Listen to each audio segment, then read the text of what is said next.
So, hello and welcome back to Beyond the Classroom with On-Course Vantage. Today we have with us Adit Jacob.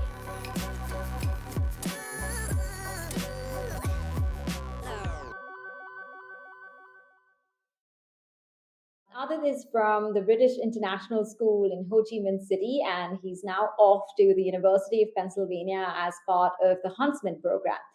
Adit has excelled both academically and athletically as a footballer and Muay Thai practitioner. He's a budding economist, has a penchant for numbers, and has a lot of international and research experience. Adit really does have an innate leadership ability, whether it's with his football team or in his community initiative, the Love Project supporting vulnerable children across Ho Chi Minh City. So, there's lots to learn from him, and we're so excited to have him today with us. Thank you, Adit, for taking the time to chat with us. Thank you for having me. So, Adit, of course, we've worked together and I know so much about you. But for everyone listening, can you just tell us a little bit more about how you came to become passionate about economics and what is it about the subject that really interests you?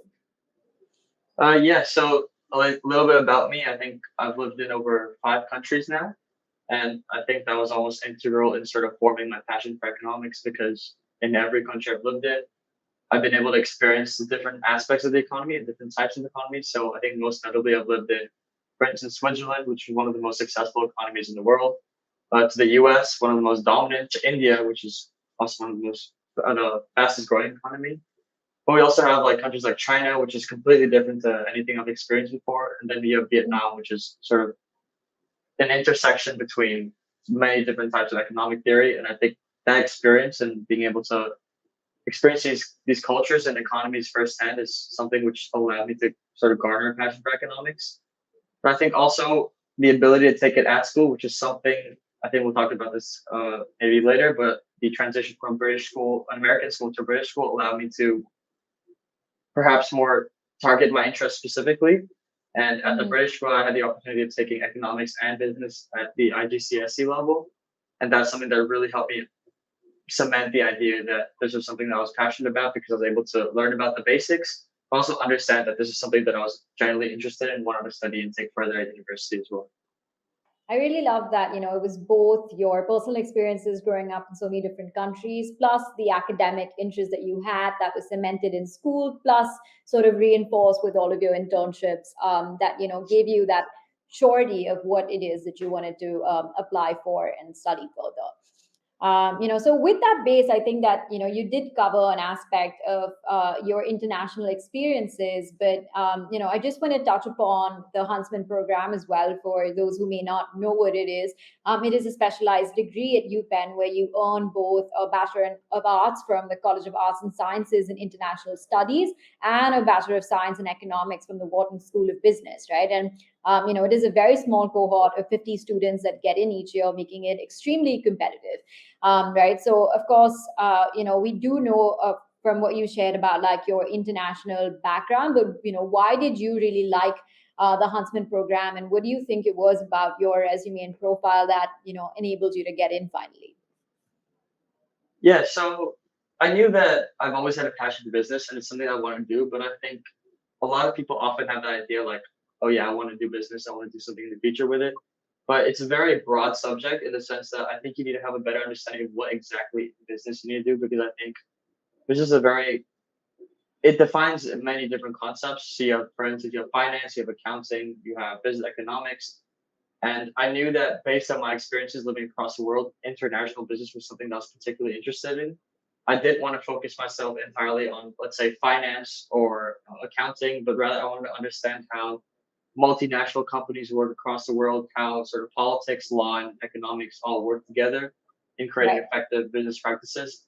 And I think an integral aspect of business, especially in today where we have increasing access to different countries and cultures, is sort of understanding the intersection that these cultures have, but also differences. And I think the main point is understanding the differences itself.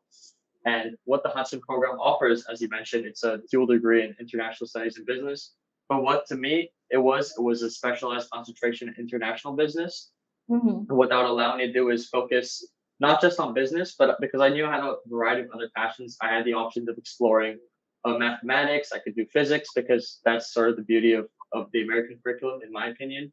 Yep. It's the ability to sort of go beyond your major and explore other concepts, which you may not be able to do in, let's say, the UK.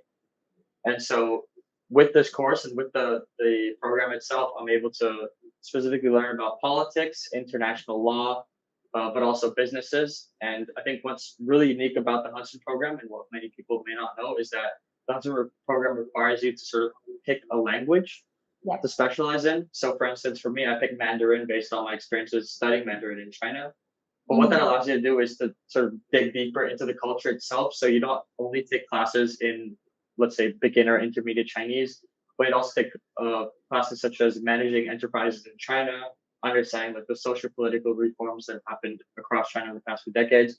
And so that allows you to sort of not just learn about the language, but learn about the culture and learn about what business practices are especially effective in these areas. And so in the Hudson program, you also have the opportunity to do a semester abroad. So, for Right. instance, for me, I have the opportunity to go to either China or Singapore, where Mhm. I take classes entirely in Chinese. And so, the goal of the program is to eventually not only give you an advanced mastery of the language, but also advanced understanding of the business and the culture of the area. So, I know that as a program, they offer like a wide variety of languages. They have Chinese, Portuguese, Hindi, Spanish, French, basically most of the languages which people are generally very interested in. Yeah. And I think it was this aspect of the Hudson program that really drew me in because I knew that Wharton had a great business program, but I wanted to go beyond just business. I wanted to have the opportunity to study about international relations, international politics, law, and I think the Hudson program almost fit me perfectly Yeah. because of my experiences across the world. I didn't want to sort of box myself into a particular form of business, but rather I wanted to learn about cultures and languages as well alongside business. So I think for Yeah. students that are into business but also interested in politics and international relations, in my opinion, Huntsman program is one of the best programs available in the United States, and is that reason why I picked it as well. Yeah, yeah, I think that's such a good point about, also, I think when we were applying and writing essays about that language aspect, right? I remember us debating whether you should write it about Spanish, which you were studying in the IB, or whether you should pick Mandarin for it. And, while you were studying it in school, we actually decided, to not pick Spanish and go with Mandarin instead because you lived in Beijing and I had those, personal experiences to talk about the appreciation of culture and using language as a tool to assimilate and, sort of interact with local communities there, right? And I think, that essay also has to be a reason I'm sure your application stood out because that's exactly what they're looking for because that's what makes this program so relevant upon graduation is that it allows you to really have that expat experience of going to different economies and applying all of those learnings, right? And of course we'll touch upon your other essays and your common app as well, but your profile really showed that mix of economics and understanding of that, but also your experience across those countries as you mentioned. Yeah. Something which I forgot to mention is that the Hustle program looks for people beyond just having a pure interest in business, but they want to see that you have a genuine passion for the area and the language which you selected. And I think, when we were talking about whether I should pick Spanish because I was more fluent in Spanish, I think we ultimately made the right decision in going with Chinese because I had uh, several research papers exploring Chinese socioeconomic policy. And I think what the Hudson program really looks for is people who are not just interested in business and international relations, but people who generally have a deep interest and passion for exploring business in these areas, maybe taking Yeah. their language abilities further in these regions as well. So let's go beyond Huntsman now. What about UPenn in general? Because I know before we even identified Huntsman as the right program for you, you were quite interested in Penn, right? So what is it about the school that makes it your top choice university? Can you just tell us a little bit more about that? Yeah, so when I was talking about Penn, my primary focus was on Wharton because it has a great business program and it was almost exactly what I wanted to do. But as we did more research together and also by myself, I realized that Penn has so much to offer in terms of clubs, in terms of academic services. So, for instance, they have great consulting and finance clubs, which allow you to sort of go deeper and work with people within the industry. And so now that I actually had the opportunity to talk to upperclassmen, I found out that Penn each department has the ability to sort of go in field and work. So, for instance, my upperclassman mentor, he was studying Chinese. And what the Chinese Hmm. department did is they allowed all the students to actually visit a Chinese bank in New York. And they got to work with sort of CEOs and executives and actually study the language while also practicing in the industry in different types of industries. So I Yeah. think what for me the best part of Penn is there's a great focus on how you can help these students thrive, and it's not just book knowledge, but it's street smartness. And I think that's something what really draws me to Penn is that you're not just focusing on the books. It's not just learning about your subject and then going on and studying that subject, but it's about learning how to use what you've learned and apply it in Yeah. the real world, which makes it such a great school in my opinion. But also the like endless opportunities that are available. So you have clubs for basically any interest that you have. You have anything from finance to investment banking clubs to baking clubs and food review clubs. Yeah. It's also it has a great location in the city. It's something that also excited me as well. I think not many schools have this city campus with Right. such a large campus. So, for instance, I remember we looked at NYU. Mm. It had a great city campus, but for Yeah. some students, they may prefer the actual campus feel. And I think Penn offers that alongside the city, which is another great experience because you actually have the opportunity to go to the city and work at local banks or local charities and NGOs. And so for that reason, I think Penn was just the perfect fit for me and the school that I've always wanted to go to. Yeah, yeah. And I think to add to that, even the proximity to larger cities like New York, right? Like it's literally just 4 hours away, and there's so many Penn students that spend their summers interning in New York, or even in terms of recruitment after, because it's so accessible, and especially from Wharton as finance students to Wall Street, the employment opportunities are also so much better. So, coming back to research, you did talk a little bit about the Chinese housing, research work that you did. But, you also won the upcoming researcher award, and, across, I think, even your internship with Safety Wing and the other, the paper that you wrote on the gig economy, plus, the Lumiere program that you did, where you wrote about the historical political economy of the Chinese housing regulation. So, you did do a lot of research work, and now this is, of course, emphasized and as part of building your application, because as any social science or humanity major in college, you will be doing a lot of research work there, right? But talk about how, beyond the extended essay, doing this sort of research work in your own time, how did that help you to develop just your research and thinking abilities, and how do you feel like this is prepared you for college? Yeah, so actually, I had the opportunity to speak with my academic advisor at Penn, and what she told me is that what stood out to her most from my application was actually my research experience. Mm. And I actually got my first opportunity to work in research in my summer of ninth grade, where I worked with various other students in India. It was a collaborative research paper where we investigated state-based responses to COVID-19. And I think Mm. working in that group environment allowed me to sort of, I wasn't sort of pushed into the research world by myself. I had the ability to work with other people. And that really introduced me to not just academic writing, but also how you structure and how you formulate your arguments, as well as how you need to properly cite your sources. And I think that was a Mm. great introductory step for me to actually pursue research on my own individually. Right. And so I did a Yale online course about the financialization of various housing markets, and based on that, actually I had the interest in sort of exploring different global markets, and through that, as a provided the opportunity to undertake my own research paper. And I think doing that was a stark contrast to sort of working in a group environment where everything was guided, and that allowed Right. me to explore research on my own and also provide the freedom to sort of formulate my own ideas, create a new structure for myself. And I think I've actually had various different research experiences because I've been able to write in a group environment. I've been able to write individually under an academic mentor and also as part of an internship. So I've sort of experienced or explored all forms of research. I think that definitely has prepared me not just for college, but also in high school as well for my high school English, because it really Mm. helps you elevate your writing and abilities. But also one piece of feedback that I would give, which I think strongly helped in my application, is to explore a region or an area which you're genuinely passionate about and explore a niche subject because while the research paper is very useful and looks great on a CV, if you're not genuinely passionate about what you're actually studying, it'll be difficult, especially to go in depth. And also, it's important to pick a niche part of this aspect. So let's say you're interested in economics. For Hmm. me, I was particularly interested in Chinese housing. And through that, I actually got to explore how social political reform in China in the early 2000s, 19th century, that formulated and created what we know as the Chinese housing market today. And going in depth to that, actually, I didn't even realize it, but that sort of helped me in my Huntsman program application when I was applying as a Mandarin target.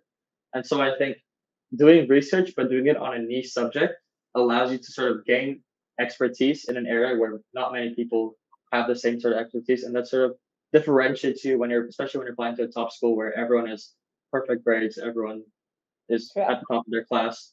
And I think this ability to specialize in a niche area is really what helps you set yourself apart from other students. And I think research is a great way of doing it.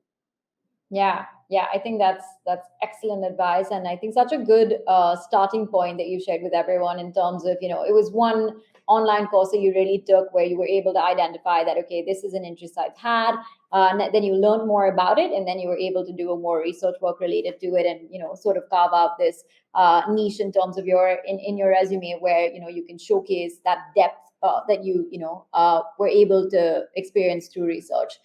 Um, yeah, so coming next to another area that students feel like they need to showcase on their application, which is leadership at school, right? And this is something you did very naturally, and it just like sort of is evident in your resume because you were so deeply involved at school, right? And again, this is important because colleges want to know that you were able to add value to your community. So can you talk about how you were involved in school and all of the different leadership experiences, and what has that taught you about leadership, and what does it mean to you?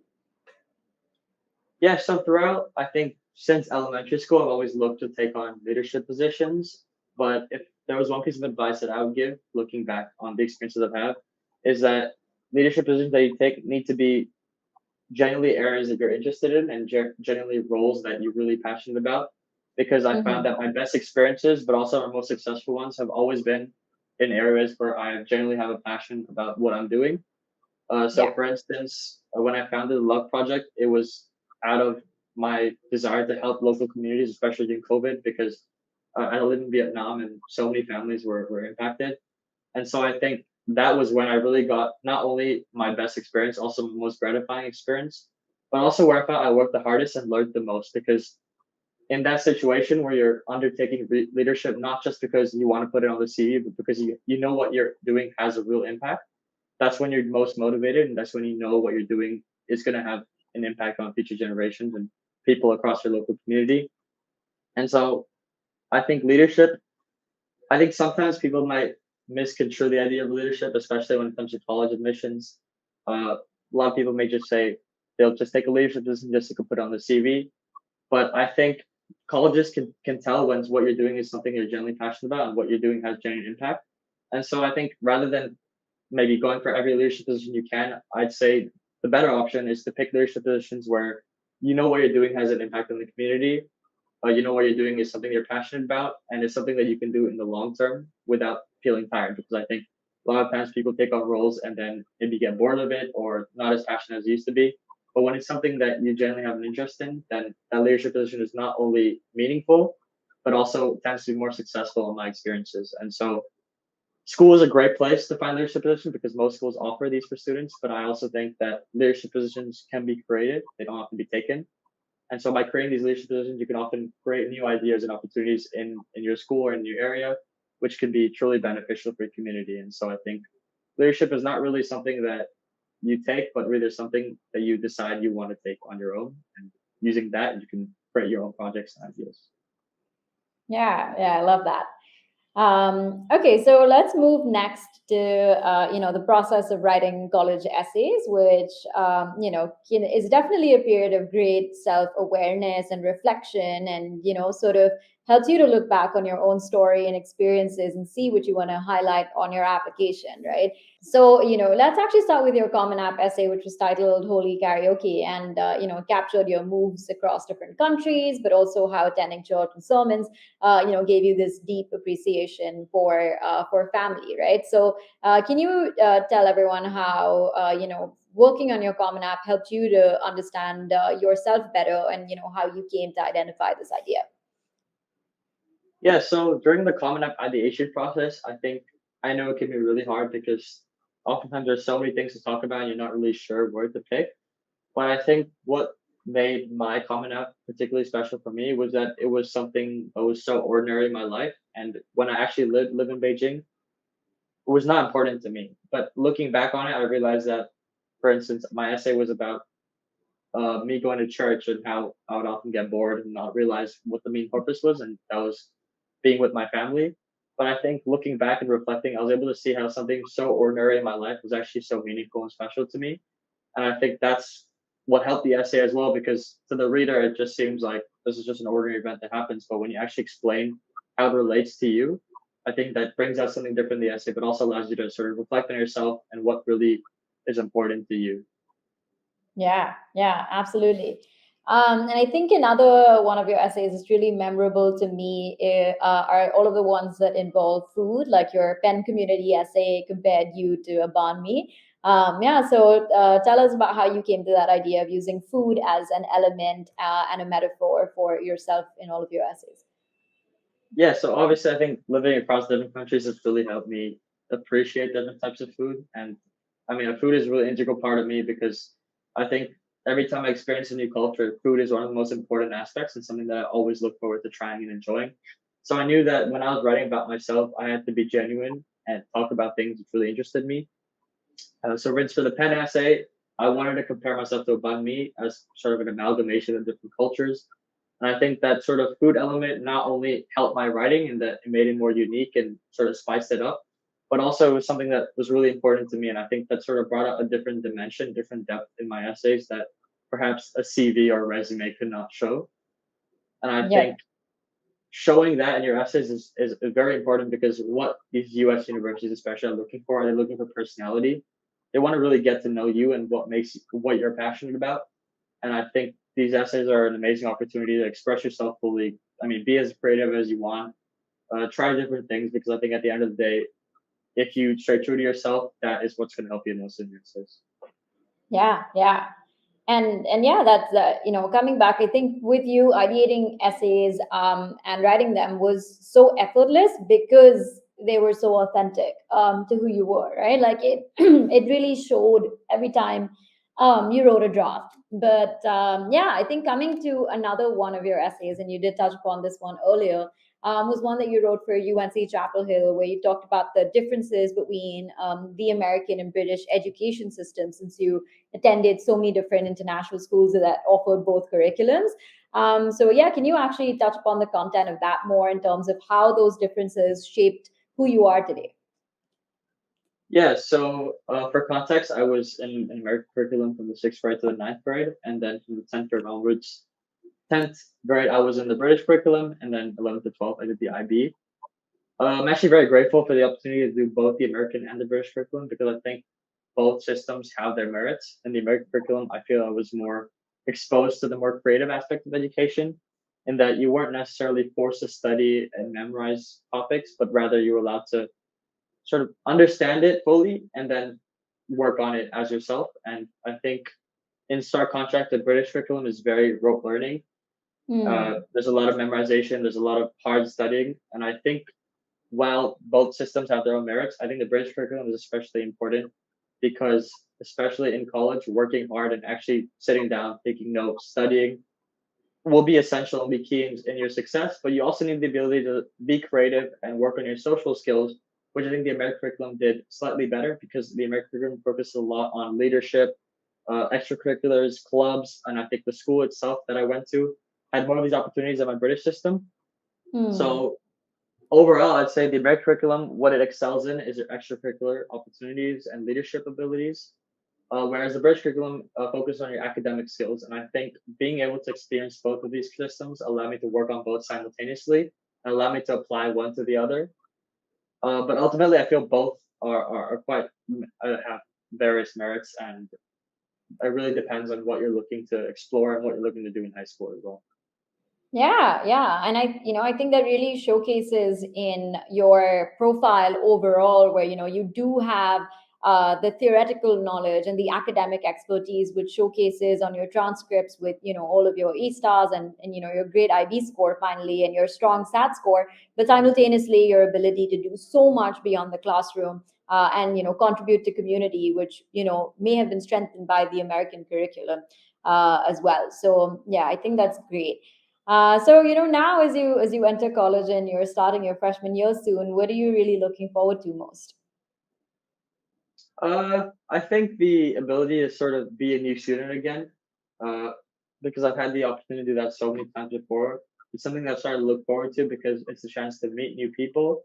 And I think especially going to a university, you'll have the opportunity to meet people from various different backgrounds with different passions and interests. I think that opportunity excites me most, but also the ability to sort of be on my own, be independent, pick my own classes. I think that's what Yeah. the Beck curriculum is so great for me because I can take classes from anything ranging from the power of different consulting firms to African literature to I saw a class on the art of doing nothing. I think Mm. classes such as that are really interesting to me, and I think that's what really most excites me about the U.S. And Yeah. university itself is that I'm not just studying something that I'm passionate about, but I'm also provided the opportunity to explore areas which I may not have had the chance to do so. I think there's almost endless opportunities. I look through like the course catalogs. It's easy to get maybe overwhelmed with the amount of options that they have, but I think in a way that's also a good thing because really anything that you want to study or anything you're passionate about, you have the ability to do so. Yeah. And because of that, I think I'm really looking forward to my first semester where I can meet new people, maybe take new classes, and maybe just settle in and fully experience the college life.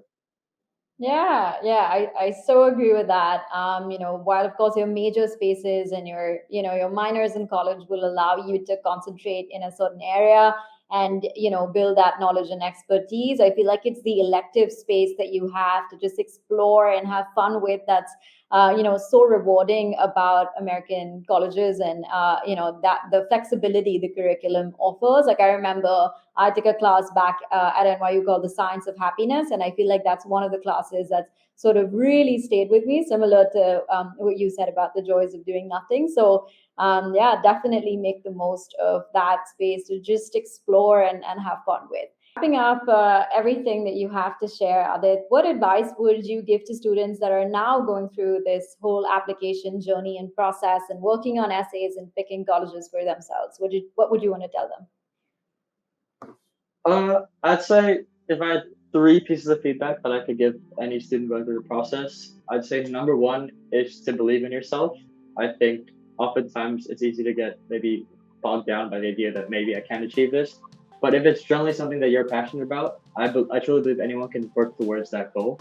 And I think working hard is a key to success, especially when it comes to US admissions. And number two, I would say something that I believe helped me a lot was the idea of balance and not just balancing your academics with the extracurriculars, but also balancing your academics with spending time with your friends, socializing, going out with your parents. I think all these are aspects which allow me to honestly enjoy the college admissions process. I know not many people uh, would say the same thing, but for me, I truly did enjoy writing my essays and my going through the college experience because I never I never really felt the stress because of the fact that I was able to still go outside, meet my friends. I didn't allow myself to lock myself in a room, work on essays, but rather I do the essays about topics which really interested me. And I Yeah. think that was all down to balance. And I think sometimes people can get confused with the idea of hard work and balance and try to separate the two things. But really, you Right. can work hard and balance the different aspects of your life. And I think that is really the key to not only being successful, but actually enjoying the college admissions process. My third piece of feedback is quite specific. It's something I mentioned before, but I think what U.S. colleges are really looking for, and some people might get confused, is that while everyone is looking for a well-balanced student, it's important to have a niche or a specialty which separates you from this huge group of talented students because there are so many students out there which have perfect grades, tons of leadership positions, like NGOs, charities, but very few actually have this expertise in a niche area. And I Hmm. think if you can do that, whether through it's an internship, research paper, maybe a personal project, and show that you have an interest in something that's extremely specific, but something that you're generally passionate about, that can Mm. allow you to separate yourself. And sorry, I know I said three, but my fourth piece of advice is that at the end of the day, everything is luck. And I think if you put 50% of your hard work, 50% is luck. And I think everyone will end up eventually in a university which suits them and which they'll thrive at. So I don't think you should ever focus on, I want to get into this university, but rather it's about focusing on the process, which allows you to find a university which really matches you and fits you well. Yeah, yeah, that's so wise and so accurate. And I think that encapsulates all of my conversations with you, Adit, because I've learned so much from you every time we've spoken. So thank you so much for making the time to do this. I'm sure all of our listeners are going to find this super helpful. All right, thank you. Thank you for having me, Veronica. Thank you so much.